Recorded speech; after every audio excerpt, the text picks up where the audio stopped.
going to determine where to correctly place misplaced modifiers in each sentence. So what we just looked at in the do now, the adjectives and the adverbs, those are modifiers. I'm going to go over exactly what a misplaced modifier is, and then we are going to do a short pair word and a short individual word. If you turn the page, page 2.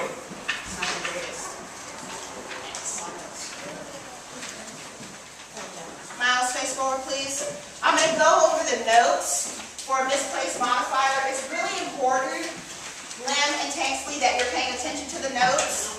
So I'm going to read through the notes and do a couple of examples so that this is clear, okay? Because even though we talked before about what a modifier is, we have not specifically talked about misplaced modifiers. So listen as I read the notes.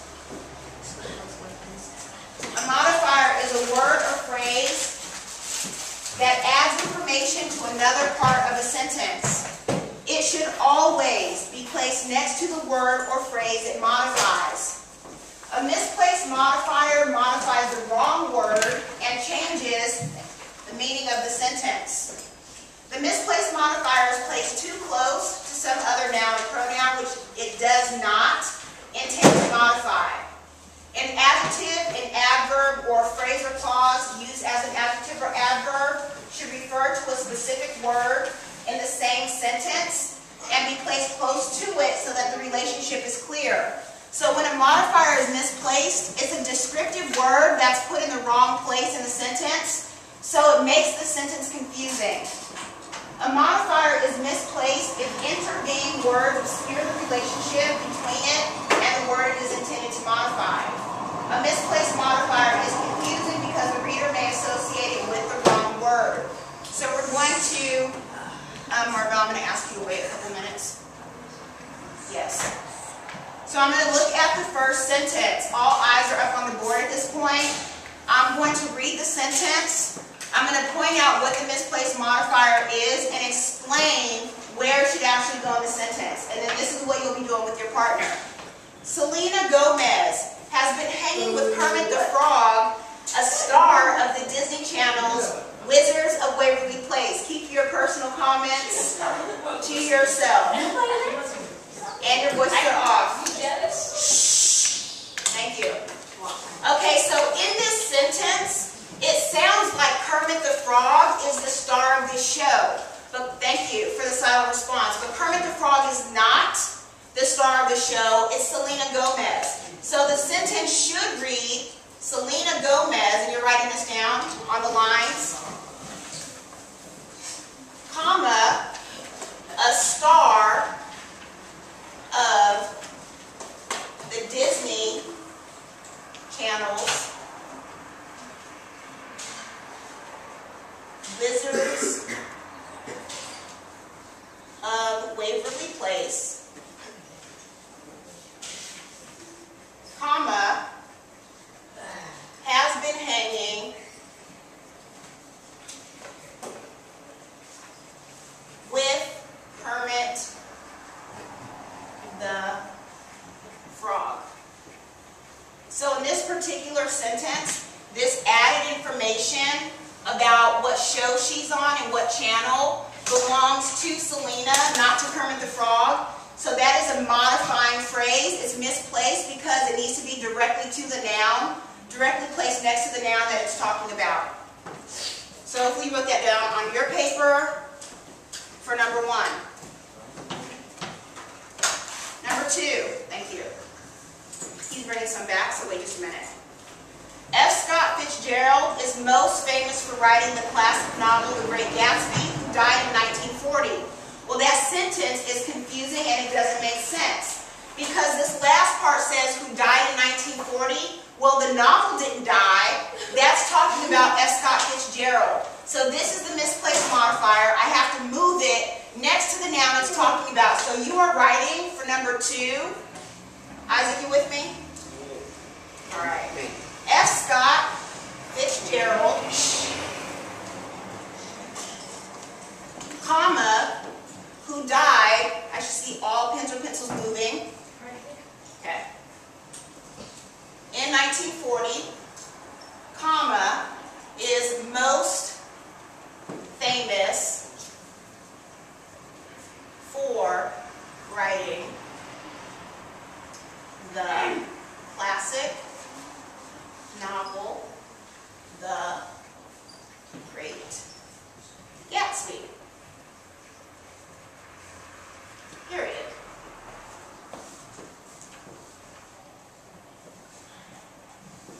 Mace. Isn't The Great Gatsby supposed to be underlined as well? So you have a choice. Excellent noticing. It can either be underlined to show that it's the title, or it can be italicized. So you'll notice this font is not the best font to show it, but it's slightly slanted. So it's italicized, which is the same thing as underlining. All right, last one, number 3. Katia? Michael Phelps won 8 gold medals at the 2008 Olympic Games for swimming. Okay, so even though in our brains we automatically put stuff in the right place, so when we first read Michael Phelps, if we know anything about the Olympics, we probably already put into our brain directly after that he's a swimmer. But in the sentence, it's at the end of the sentence, so that part, it has nothing to do with the Olympic Games. His swimming has directly to do with the noun Michael Phelps. So someone raise your hand and tell me how to rearrange this so the modifier is close to the noun. Travis. I think it's Michael Phelps, a swimmer. One comma, a swimmer. 1-8 gold medals at the 2008 Olympic Games. Good. Got it right? Yes. Michael Phelps, a swimmer, won 8 gold medals at the 2008 Olympic, that's an M, Games. When you work on this with a partner, what you can do is you can take words out, you can add words in, because you're not going to always be able to put in a comma and put it in a positive phrase. Okay? So what you're going to do with your partner is you are going to read sentences, underline the misplaced modifier like I just did, then rewrite the sentence placing the modifier next to the word or phrase it modifies. You're going to have probably about 7 minutes. If you're having trouble with your partner, I need for you to call me over. What I should see when I'm walking around is I should see you looking at your paper, talking to your partner, writing out information. I should hear you discussing how to place the modifier correctly. I shouldn't hear any other kind of conversation. Please find a partner. 10, 9, 8, 7, 6, 5, 4, 3, 2, and 1.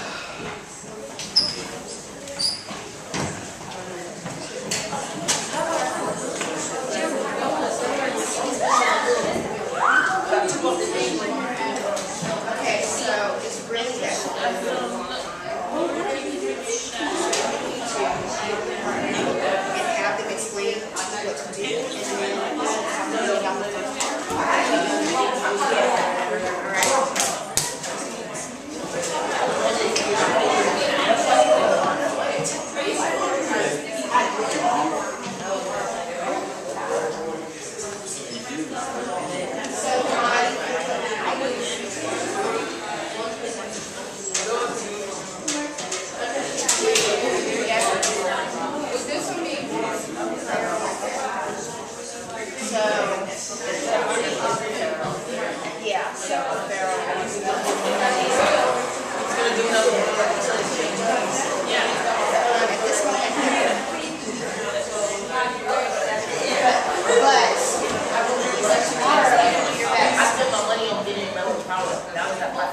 Hey Tom, please come to the office. I lost it now. So the Pharaoh, you know what I mean? So the Pharaoh.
Close. There's a way that we can write it that's just a little bit more clear. Sophia. The mummy who was once a pharaoh stumbled out of the tomb. Yeah, so for this one we have to add words in order to make the sentence make sense. The mummy who was once a pharaoh stumbled out of the tomb. Number 3. Number 3, let's see a volunteer. Yum yum.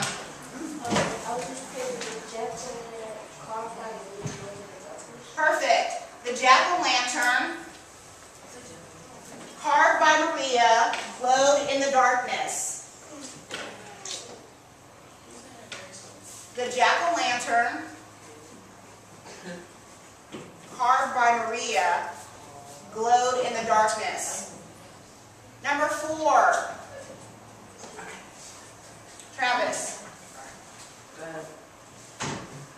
The dentist, probably wants to have cavities. Halloween candy, probably wants to have cavities. Oh no. Travis. You got it. You're disappointed. Okay. All right, Marvell. Voices are off in 3, 2, 1. Alright. The dentist dislikes Halloween candy that is causing lots of cavities. Okay, yes. The dentist dislikes Halloween candy that is causing lots of cavities, or the dentist dislikes Halloween candy because it causes lots of cavities. Good. Number 5. Tatiana, have a seat, please. Rajane, number 5.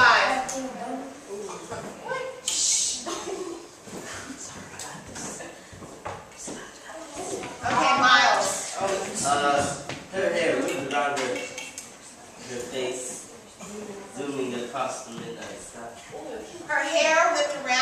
face as she zoomed across the midnight sky. She zoomed across the I don't know if I already lost it. Number 6, Xavier. Eddie, I need for you to come back later. heard the werewolf howling in the distance. Period. Say it again, please. Eddie heard the werewolf howling in the distance. Eddie heard a werewolf howling in the distance. Number 7. We should need to turn around. Number 7. I need a volunteer, a new one. Leah. The high gates of the house make creaky and moaning sounds. One more time. The high gates of the haunting house make creaking and moaning sounds with the dark. Good. Did anyone write it differently? Bless you. Javon. That's not appropriate. Emmanuel. I said the haunted house high gates make creaking noise and moaning sounds. Last one, number 8. Javon. Knock on the door made everyone jump. Wait, the scary movie. Everyone jumped. I'm confused with this guy. Okay, so it says, Javon, watching scary movies, the knock on the door made everyone jump. So what was it that made everyone jump? Scary movie. Yes, so put it in the correct order. Okay, go ahead. Up until T. The knock on the door made everyone jump watching a scary movie. Yes, so we need to put in because they were watching a scary movie, but that is the correct order. All right, so for your independent practice, which should not take you very long, what you're going to do is you're going to read over 3 choices, and you're going to circle the sentence that has the modifier in the correct place. If you're laying down, please sit up. It doesn't say watching a scary movie. Raise your hand. Javon. It doesn't say watching a scary movie. It says watching a scary movie. Yeah, so in the beginning of this, I told you that with some of them, you might have to change some of the words in order to make it make sense. On the independent practice, please make sure you put your name at the top.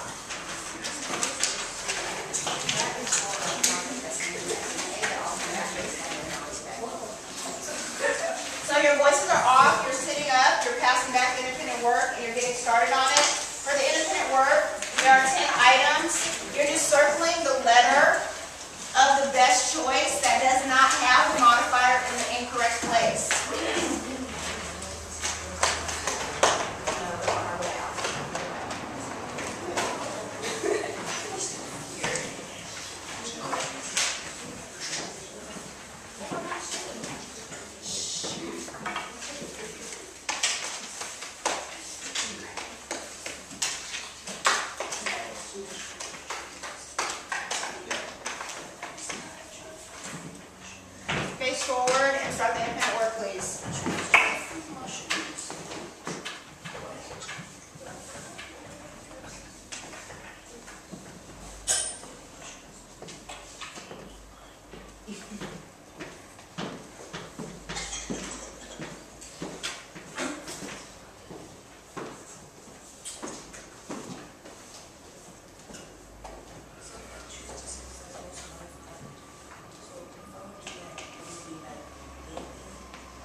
around, please. I want for you to stop at number 6. Stop at number 6.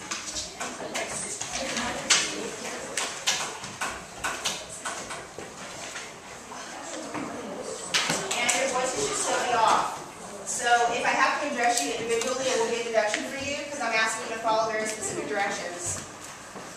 Most of you are at least on number 3, so while you finish up, I want to ask you a couple of questions, Javon, based on what we did today that you should have gathered. So you should be able to tell me, and who can tell me for a couple of bonus points, what a modifier is. Miles Thomas. A modifier describes. It does describe what 2 parts of speech, someone else help him out. A verb and a noun. What 2 parts of speech, not Miles Thomas, stop calling out, are modifiers. Mace. What word are modifiers? What 2 parts of speech, like nouns, pronouns, verbs, adjectives, adverbs, prepositions? They describe. Yes. They describe nouns and verbs. Okay, that's not what I'm asking. Leah. Rashi, turn around, please. Adverbs and adjectives, thank you. Adverbs and adjectives are the 2 parts of speech that are known as modifiers. And yes, they describe. Put your hand down and don't call out. The next question is, what is a misplaced modifier? If a modifier is an adjective or an adverb, what is a misplaced modifier? Xavier? It is when it comes too close, or when it's placed too close to some other noun, pronoun, which it is not intended to modify. Yes, when it is placed in the wrong part of the sentence and it's describing something that it is not intending to describe. Okay? So what we've been doing is looking at sentences where the descriptive word is in the wrong place and we're trying to put it next to the part of the sentence, next to the word that it's actually meant to describe. Okay? So you should have finished numbers 1 through 6. If you did not, tonight, what you're going to do is you are going to do your reading log for homework. And I would like for that to be your only homework for tonight is the reading log.